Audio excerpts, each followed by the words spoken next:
అన్నదమ్ములకు, అక్క చెల్లెళ్లకు, తెలంగాణ ఉద్యమకారులకు, యావత్ తెలంగాణ ఉన్నటువంటి ప్రజలందరికీ కూడా ఉద్యమ నమస్కారాలు. ఈరోజు తెలంగాణ రావడం కోసం లక్షలాది మంది తెలంగాణ ఉద్యమకారులు అల్పేరుగాని పోరాటం చేసి తెలంగాణను రావడంలో తెలంగాణ ఉద్యమకారుల వాళ్ళ సేవ ఎంతో ఉంది, వాళ్ళ కష్టం ఎంతో ఉంది.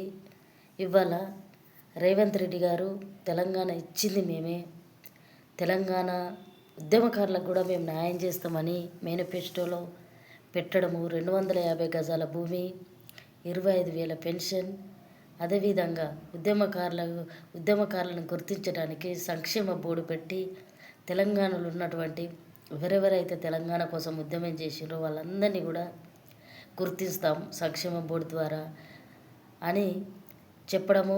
జిల్లా మండలాలు తిరిగినప్పుడు ఎలక్షన్ల ముందు అన్నీ చెప్పారు. అది నమ్మాం. ఎందుకంటే ఎంతైనా కేసీఆర్ గారు 10 సంవత్సరాల పాలనలో ఏ రోజు కూడా తెలంగాణ ఉద్యమకారుల ఊసెత్తలేదు. తెలంగాణ ఉద్యమకారులు అంటే కూడా ఆయనకు నచ్చేది కాదు.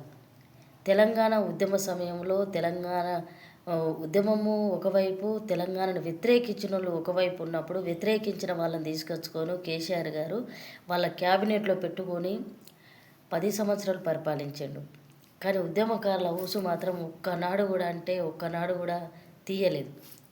సాగునోటో తలబెట్టినా నేనే తెలంగాణ తెచ్చినాను గొప్పలు చెప్పుకున్నాడు. కానీ ఆయన వెంట నడిచినటువంటి లక్షలాది మంది ఉద్యమకారులను మర్చిపోయిన పరిస్థితి మీరందరికీ తెలుసు, మీ అందరికీ కూడా తెలుసు. ఈరోజు కాంగ్రెస్ ప్రభుత్వము అధికారంలోకి వచ్చేటప్పుడు 250 గజాల భూమి, 25,000 పెన్షన్ ఇస్తారని బల్లగుద్ది మరీ చెప్పింది. దాన్ని అయితే మేము కంపల్సరీగా తెలంగాణ ఇచ్చింది సోనియమ్మనే. ఎందుకంటే 1,200 బిడ్డలు అమరులైనరు కాబట్టి ఆ ఘోష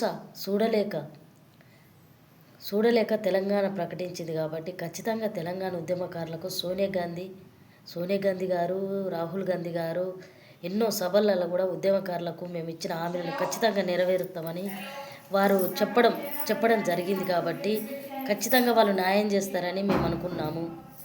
రేవంత్ రెడ్డి గారిని కూడా నమ్మడం జరిగింది. ఇవాళ అధికారంలోకి వచ్చి 2 సంవత్సరాలు పూర్తయింది. మరి పూర్తయినప్పుడు కూడా ఇప్పటికి మళ్ళీ కూడా ఉద్యమకారుల ఊసెత్తుతలేడు, ఉద్యమకారుల గురించి పట్టించుకునే పాపాన లేడు.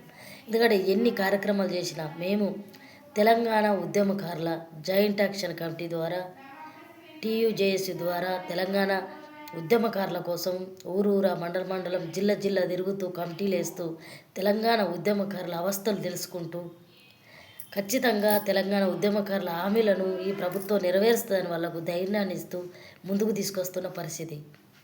ఇప్పుడు జూబ్లీ హిల్స్లో ఎన్నికలు జరుగుతున్న తరుణం, అదేవిధంగా స్థానిక సంస్థల ఎన్నికలు కూడా వస్తూ ఉన్నాయి.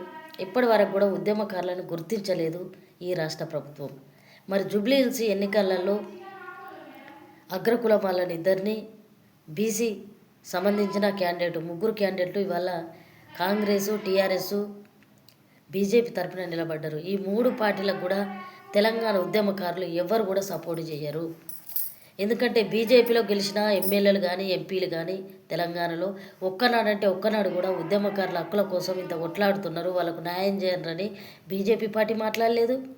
ఇక TRS పార్టీ అయితే ఉద్యమకారులను తొక్కి మరి సమాధుల మీద అమరవీరుల 1,200 మంది అమరవీరుల సమాధుల మీద 10 సంవత్సరాలు పరిపాలించిన కేసీఆర్ కూడా సప్పుడు చేయని పరిస్థితి. కాబట్టి BRS పార్టీకి మాత్రం ఏమాత్రం తెలంగాణ ఉద్యమకారులు ఒక్కరు కూడా ఓటు వేయొద్దని, వాళ్ళని ఓడగొట్టే ప్రయత్నమే మేము చేస్తామని తెలియజేస్తున్నాం. TRS కానీ, బీజేపీ కానీ, ఇకపోతే కాంగ్రెస్ ప్రభుత్వం మాకు హామీలు ఇచ్చి ఇప్పటి వరకు కూడా మా హామీలను మేము గుర్తు చేసినప్పుడల్లా కూడా ప్రభుత్వం ఏదో ఒక రకంగా దిగి వస్తుంది, మా హామీలను నెరవేరుస్తానని ఆశపడుతూ ఉన్నాం. కానీ వాళ్ళ గింత కూడా చీమ కుట్టినట్టు కూడా లేదు. మీరు ఏం చేసుకుంటారో చేసుకోండి, మేము ఉద్యమకారులకు మేమేమి చేయము, ఈ పరిస్థితులలో మాత్రం మేమేమి చేయం, ప్రభుత్వం అప్పుల పాలైందని షాకులు చెప్తున్న ఈ కాంగ్రెస్ ప్రభుత్వానికి కూడా మేము మద్దతు ఇయ్యదలుచుకోలేదు. తెలంగాణ ఉద్యమకారులు ఎవరు కూడా ఈ 3 పార్టీలను చిత్తుగా ఓడగొట్టాలని మాత్రం నేను తెలంగాణ జాయింట్ యాక్షన్ కమిటీ రాష్ట్ర వైస్ చైర్మన్గా కోరుకుంటున్నా.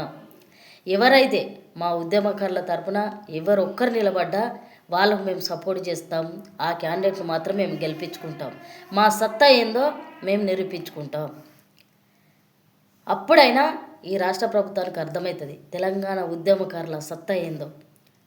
ఒక్కసారి ఆలోచన చేయండి. తెలంగాణ కోసము జైలు పాలై ఒక్కొక్క మహిళ మీద బైండోర్ కేసులు అయ్యి జైలు పాలైనరు.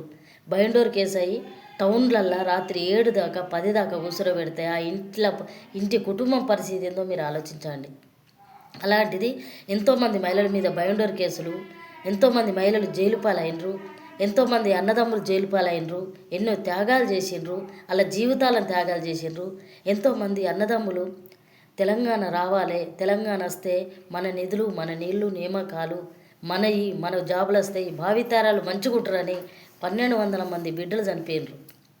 అలాంటి వాళ్ళని మీరు మర్చిపోయి మీరు ఇప్పుడు ఎన్నికలకు వెళ్తున్నారు కాబట్టి ఖచ్చితంగా కాంగ్రెస్ ప్రభుత్వాన్ని చెప్తా ఉన్నాం.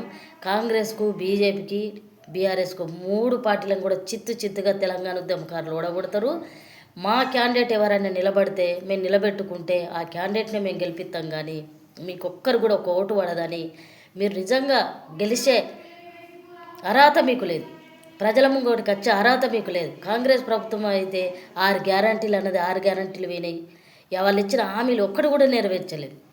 అంటే హామీలు ఇవ్వడము గత హామీలు ఏవి అని ప్రజలు అడిగితే మా దగ్గర బడ్జెట్ లేదు, కేసీఆర్ గారు అప్పులు చేసిపోయినరు, మాతో అయితే లేదని చేతులు ఎత్తేస్తూ ఉన్నాడు. అలాంటప్పుడు ఈ ప్రభుత్వం తరఫున నిలబడ్డ క్యాండిడేట్ ఎందుకు గెలవాలని మేము ఇవాళ అడుగుతూ ఉన్నాం. బీఆర్ఎస్ పార్టీ తరఫున కానీ, బీజేపీ తరఫున కానీ, ఇవాళ కాంగ్రెస్ తరఫున కానీ నిలబడ్డ ముగ్గురిని కూడా చిత్తుగా తెలంగాణ ఉద్యమకారులు ఓడగొడతారు. ఇది రాసి పెట్టుకోండి. మా ఉద్యమకారుల తరపు నుండి ఒక క్యాండిడేట్ నిలబెట్టుకుంటాము, జూబ్లీ హిల్స్ ఎన్నికలలో గెలిపించుకుంటామని తెలియజేస్తూ ఉన్నాము.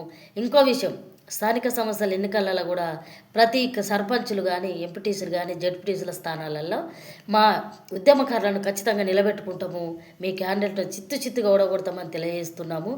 తెలంగాణ ఉద్యమకారుల జాయింట్ యాక్షన్ కమిటీ రాష్ట్ర వైస్ చైర్మన్ భోగే పద్మ.